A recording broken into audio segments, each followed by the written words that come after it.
गुरुदेव और माँ गायत्री के चरणों में कोटि कोटि नमन। आप सभी को प्रणाम।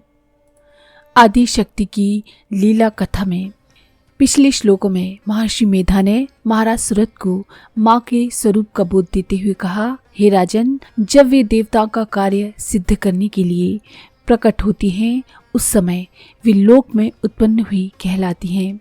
अपने भक्तों की भक्ति के संरक्षण के लिए, दुष्ट दानवों के संहार के लिए वे अजन्मा होते हुए भी जन्म लेते हैं। तत्वमयी होकर मायामयी बनती हैं। नित्य होकर भी इस अनित्य जगत में प्रकट होती हैं। उनके इस तरह प्रकट होने की भिन्न भिन्न कल्पों में अलग अलग कथाएं आती हैं।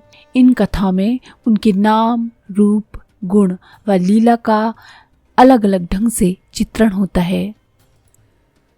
ऐसी ही एक कल्प कथा का इस आदि शक्ति की लीला कथा में वर्णन है। इस वर्णन को महर्षि मेधा महाराज सुरथ से कहते हैं।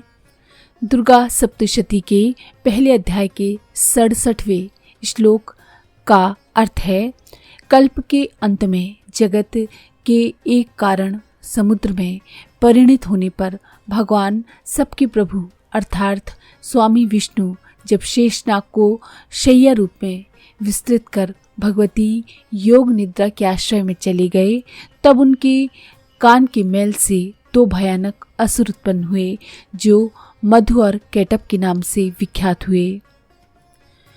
भगवती की लीला कथा का ये प्रसंग कल्प के अंत का है।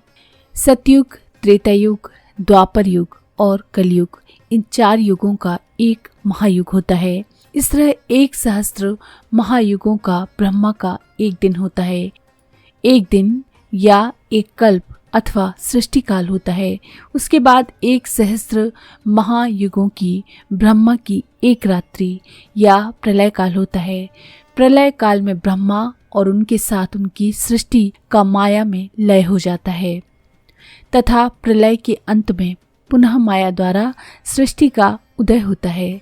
सृष्टि के इसी काल में भगवती जब तब भक्तों के हित के लिए, सृष्टि के संरक्षण के लिए स्वयं को प्रकट करती हैं। देवी भागवत में कहा गया है, इस प्रकार वे परमेश्वरी अपनी इच्छा से नाना रूप धारण करती हैं और नाना शक्तियों से युक्त होती हैं और भक्तों के कार्य को सिद्ध करती हैं। श्री दुर्गा सप्तशती के प्रथम, मध्यम एवं उत्तर चरित्र, इन तीनों महात्म्यों में देवी के 3 विभिन्न रूपों का वर्णन हुआ है। ये तीनों एक ही महामाया के विभिन्न प्रकाश हैं। महामाया का तामसिक प्रकाश महाकाली, राजसिक प्रकाश महालक्ष्मी और सात्विक प्रकाश महासरस्वती के नाम से प्रसिद्ध है।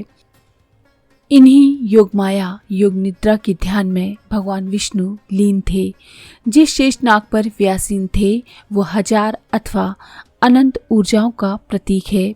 इसी कारण शेषनाग का एक नाम अनंत भी है। वे अनंत ऊर्जाएं भगवान श्रीहरि का शयन आसन है, जहाँ वे योग निद्रा के ध्यान में लीन होते हैं। इस अवस्था में भगवान श्रीहरि के कानों के मैल से मधुर कैटभ उत्पन्न हुए। ये मैल विकार है और मधु कैटभ इस विकार की अभिव्यक्ति है। इनमें मधु का अर्थ है मीठा और कैटभ का अर्थ है कड़वा। इन मीठे कड़वे को राग और द्वेष के रूप में समझा जा सकता है। राग और द्वेष ही आसक्ति और घृणा के रूप में सामने आते हैं। इनकी अधिकता सृष्टि के विकास में बाधा बनती है। आइए अब जानते हैं पहले अध्याय के 67वें मंत्र का साधना विधान। यह है मंत्र का विनियोग। ये है न्यास। न्यास के बाद ध्यान करें इस मंत्र से। मंत्र है ओम ऐं क्लूम नमः। आस्तीर्य शेषम भजत कल्पान्ते भगवान प्रभुः तदा द्वासुरो घोरौ विख्यातो मधु कैटभो नमो क्लीम ऐं ओम। साधना का विधान है 10 माला गायत्री मंत्र की करें और 1 माला सप्तशती मंत्र की करें। इस तरह से 10 दिन का विधान है और उसके बाद प्रत्येक का दशांश हवन करें।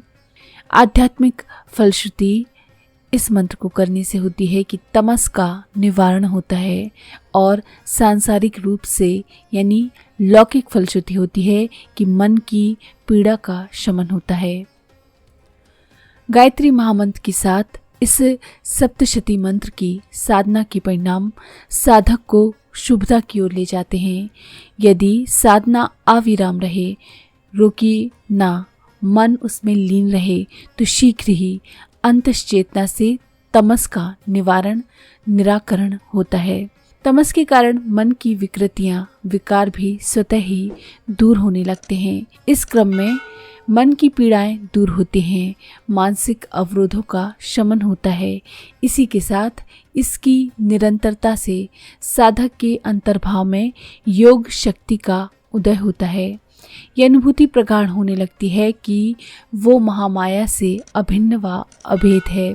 सच तो ये है कि विकृतियां, विकार ही मन के प्रकाश को आच्छादित करते हैं। इन्हीं के कारण जीवन प्रभु से पृथक है, इसका आभास व विश्वास होने लगता है। इन विकारों के हटने पर स्वतः ही ईश्वर की अनुभूति होने लगती है। तब स्वयं ही आंतरिक एवं बाहरी अवरोध समाप्त होने लगते हैं। तो अगर आपको ये जानकारी पसंद आई हो तो प्लीज़ लाइक करें, शेयर करें, सब्सक्राइब करें और बेल के आइकन पर क्लिक करके ऑल पर क्लिक करना ना भूलें। धन्यवाद।